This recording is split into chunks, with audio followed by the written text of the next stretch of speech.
ঝিলিক রাজাবাবু ছদ্মবেশ নিয়ে ছাতাবাড়ি সবার সামনে এসে গৌরবের সাথে হাত মেলায় আর বলে ওঠে, আমি হচ্ছি রাজাবাবু।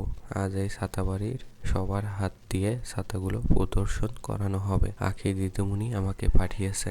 রাস্তার মধ্যে সবাই যখন কাঞ্জিলালের ছাতাগুলো দেখবে তখন আপনাদের নতুন অর্ডার আসবে। কথাগুলো শুনো এক দৃষ্টিতে গৌরব ছদ্মবেশে ঝিলিকের দিকে তাকিয়ে থাকে। এরপর দেখা যায় ঝিলিক গৌরবের বাইকের পাশে বসিয়ে নিজেই সে বাইকটা চালায়। আর সবাই একসাথে গান বাজনার তালে তালে কাঞ্জিলালের ছাতা ফুটিয়ে যেতে থাকে। আর রাস্তার মধ্যে থাকা সবাই সেই কাঞ্জিলালের ছাতাগুলো দেখে অবাক হয়ে যায় আর একে অপরকে বলতে থাকে, ছাতা বাড়িতে আবার নতুন করে কাঞ্জিলালের ছাতা তৈরি করা হচ্ছে। ছাতাগুলো দেখতে বেশ ভালো। কাঞ্জিলালের দোকান থেকে ছাতাগুলো কিনতে হবে। এই কথাগুলো বাইকের মধ্যে বসা গৌরব শুনতে পায় আর মনে মনে বলতে থাকে, আখি বেশ বুদ্ধি আছে তো, এইভাবে কত সহজে ছাতাগুলোর প্রচার করা যাচ্ছে। এরপর দেখা যায় ছাতাবাড়ির সবাই মিলে আশ্রমের পিঠেপুলি উৎসবে পৌঁছে যায়। অন্যদিকে আখি ঝিলিকের কথায় তার দেওয়া শাড়িটা পরে তার বাবা মা সহ বস্তির সকলকে নিয়ে পিঠেপুলি উৎসবে পৌঁছে যায়। আর গোয়েন্দা ছদ্মবেশ নিয়ে দেবা সেই পিঠেপুলির উৎসবে পৌঁছে যায়। এরপর দেখা যায় গৌরব ছাতাবাড়ির সবাই মিলে পুরনো কাস্টমারের অর্ডার তার মেয়ের হাতে তুলে দেয়।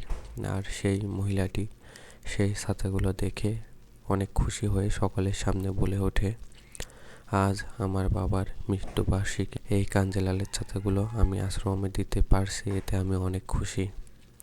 আমার বাবার আত্মা শান্তি পাবে। কথাটা শুনে জেঠুমনি খুশি হয়ে যায়। এরপর দেখা যায় মহিলাটি টাকাগুলো জেঠুমনির হাতে তুলে দেয় আর সকলের সামনে বলে ওঠে, এরপর আমার সকল অর্ডার হবে আপনাদের কাছেই, আর আমি আপনাদের জন্য আরো নতুন কিছু অর্ডার নিয়ে আসবো।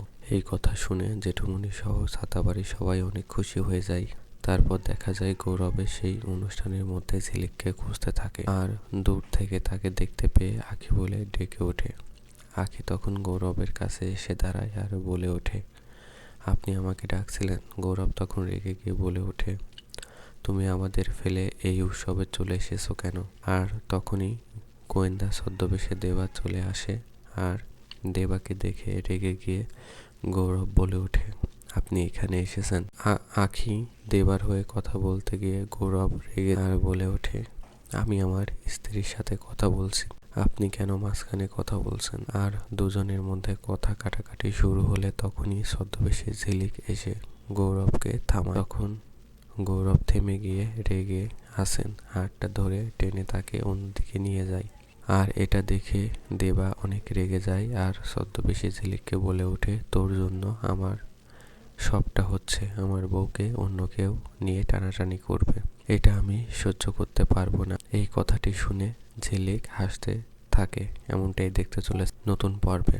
এরকম নতুন নতুন সব ভিডিও পেতে অবশ্যই আমাদের চ্যানেলটি সাবস্ক্রাইব করে রাখুন আর যারা পেজ থেকে দেখছেন পেজটা অবশ্যই ফলো করে রাখুন। ধন্যবাদ।